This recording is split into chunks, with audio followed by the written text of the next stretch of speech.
சின்ன பொண்ணு பப்பாளி பழம் காலையிலேருந்து வித்துட்ருக்கா, என்னடா வியாபாரமே ஆக மாட்டேதுன்னு நினச்சிட்டு இருக்கா. அப்போன்னு பார்த்து ஒரு கார் வருது. இந்த காரில் இருந்து சின்ன பையன் வந்து அம்மா பப்பாளி வேணுன்றான். உடனே அவங்க அம்மாவும் கீழே இறங்கி இந்த பப்பாளி பழம் எவ்வளோமான்னு கேட்குறாங்க.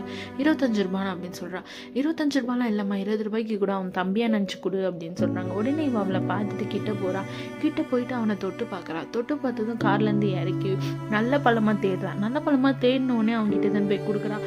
கொடுக்கும்போது அவன் கை தவறி கீழே வந்துடுது. உனக்கு வேற தரேன்னு சொல்லிட்டு வேற பழத்துக்கு கொடுக்குறான். கொடுக்கும்போது அவங்க உடனே அவங்க அம்மா கீழே வந்ததுக்கு தான் தர முடியாது, இந்த பழத்துக்கு வேணா தரேன்னு சொல்கிறாங்க. இல்லை பரவாயில்ல, எனக்கு பணமே வேணான்றா. உடனே அவங்க அப்பா உனக்கு நஷ்டமாயிட போதுமா அப்படின்றாங்க. பரவாயில்ல, அவன் என் தம்பி மாதிரியே இருக்கிறான், அதனால எனக்கு பணம் வேண்டான்னு இவ்வளோ சொல்கிறான். இல்லை வேணாம் வச்சுக்கோங்க அப்படின்றாங்க. கொஞ்ச நாள் முன்னாடி இந்த மாதிரி ஒரு பையன் எனக்கு தம்பியாக இருந்தான், அவன் இறந்து போயிட்டான்.